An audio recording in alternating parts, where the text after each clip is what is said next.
Good morning. Good morning to all of you at home. This is what I have been waiting to do for the last couple of months. The man, the myth, the legend, Trevor Hoffman, ladies and gentlemen. The myth. Good morning, Lisa. How are you? Good to see you. Nice to see you, too. Congratulations. Thank you very much. It's going to be a whirlwind type of year for us, that's for sure. I know, right? Okay, so I want you to just, since we're in the Hall of Fame here at Petco Park, I want you to take me back to this guy. What is about? What's up with this? There's no gray in that guy's chin is the big thing. So now I'm having to do a little just for men to kind of keep up with it. But no, a younger version of myself. It's a great spot here at the stadium that people can come in and see a lot of the organization's history and where we come from and where we're going. And it's a great piece of the ballpark. But tell me about these years. Tell me about this point in your life. Take me back to that. You know what? It's just kind of going back into the mid-'90s, kind of a heyday for us. We're celebrating the 20th anniversary of the '98 team. Can't believe it's been 20 years already. Right. So it's pretty fast. But you know what? It was a great time in our organization. It was a great time personally with a great group of guys that going into spring training, we knew we had potential to be pretty good. To be able to put it together in '96 and '98, culminating at the World Series with the Teague wins, the Ken Caminiti's, Steve Finley's, Greg Vaughn's, Andy Ashby's, Kevin Brown's, everybody. Just a fun time. And I see a lot of similarities with where this organization is going now. Okay, I'm going to talk to you about the team today, but I want to just stay on this U kick for a sec. Well, let me apologize. The U kick's going to be way too long of a U kick for this year. I will allow it for this segment only. Okay. So 20 years ago, the '98 team, a really special team, and now this Hall of Fame for you. What did that call? I mean, we played the video on our show when you got the call in your house with all your friends and family. What was that moment like for you? Well, two things. The '98 club doesn't happen. We're not standing here today because to be able to get the vote on C and get something like this pushed through in San Diego is special stuff. So let's keep that vision going. But, you know, personally, when that call came through and you see 212 area code, you know it's a New York number and this is a potential Hall of Fame call.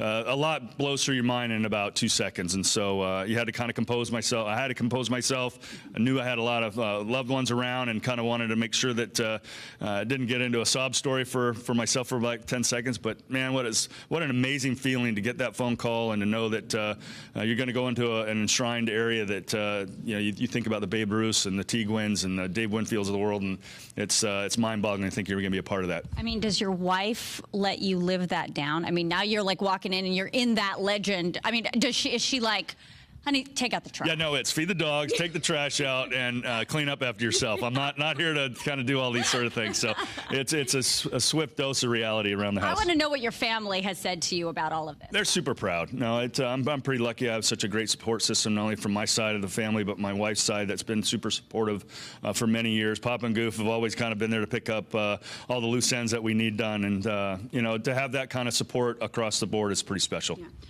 Let's talk about this community because we talk a lot about the Padres organization and the fact that they are a San Diego team. They like to be in this community. They like to put the tentacles out all over the community. What does it mean? Because you are from here, you stay here, you live here, your family's here. What is that community relationship for you? Yeah, I see it and I feel it. You know, the Silers and the Fowlers have taken their responsibility of civic leaders and understand what a jewel this is and how important it is to our community and our city to really be an open book and to come out and enjoy it and know that they're going to give their full effort to make this thing really work and something they can be proud of. And, we all know it's kind of what's gone on, in sports world the last few years here in San Diego, but to know that the Padres are something that is something that as a whole for the community to kind of really grab a hold of, I think is second to none in baseball. Consistent. Right? Of the community. I love it. Let's talk about opening day today and spring training. Talk about what happened in Peoria. You were there, right? Did you see? Yep. You saw that you were there to, interact with this new team. Let's talk about Hosmer. Let's talk about Myers. Let's talk about this new team. I wasn't quite there for the hot talent lava stuff that was going on. I was going to ask you about hot talent lava. What's up, hashtag? I thought that was hilarious. It's ridiculous, right? Good stuff, though. I think, in its kind of unique way, it does talk a little bit about where our farm system's at, how some of these guys are gonna make it to the top here and have a huge impact on the future of where we're going. But no, spring training was great, and there was a neat kind of camaraderie, chemistry building amongst the group of a quiet confidence. You know, the expectations are low in the industry, but they're going to toe it up every day, expecting to win a world championship. And I think that's the way every ball player should be. They're one at 750. Yeah. And so there should be a confidence that you can go out and beat anybody on any given day and put together a season that everyone should be proud of. So it's a good group. Tell me about the locker room mentality in the clubhouse. Tell me about that, because I saw like Andy Green and the guys with like a ping pong tournament. I mean, let's talk about that. I think some of those things are the ability to keep things loose and keep things in perspective. You know, you're there for 6 weeks having to work on the daily fundamentals, but you also want to see how our guys are going to compete in something that's a little bit different than what we see on the field. But Andy does a great job of preparing the club for what's going to be on the docket that particular day. He lets his staff go ahead and do their thing and get out into the clubhouse and get guys in their individual work. But, you know, you talk a little bit about what the feel and that vibe was in camp. It was that quiet growth. That was everyone kind of getting to know one another, but not 28, 30 different names. It's a lot of ingrown talent that it's something a little bit different. You're starting to see guys make it to the big leagues. Right. Okay, so I'm going to circle back to you here because it is opening day, and you have to throw out the first pitch. Mm-hmm. When's the last time you did something like that? Got out on the mound and actually had to throw one? Yeah, not having any of the L screens or the turtle they call it with the cages there. It's going to be a little weird to have all that open space. So, you know, if my brother's behind the dish, he might be watching. I might bounce it, so be careful. But I was going to say, Randy Jones last year threw it out. He told me, don't bounce it, whatever you do. Well, that's brotherly love, so you never know what's going to happen there. But no, I'll try and make sure I throw a pretty good strike. If not, I think people are at 50 years old. I should be given a little bit of a hall pass that, you know, when I can't make it all the way 60 feet anymore. Hey, if you're getting in the Hall of Fame, there is no hall pass, dude. No hall pass. Okay, and then lastly, I want to talk to you because we know there's that wonderful Tony Gwynn statue right here in Park in the Park, and it's really symbolic of him and what he meant to this community. I just learned that you're getting your own statue. What? Holy cow. I mean, what does that do to the old ego? Yeah, it's pretty mind-boggling as a whole, no doubt about it. And Will did such a nice job. Gentlemen from North Carolina had a chance to go out this past spring and see his place and see how far along he is with the hymn, as he called it.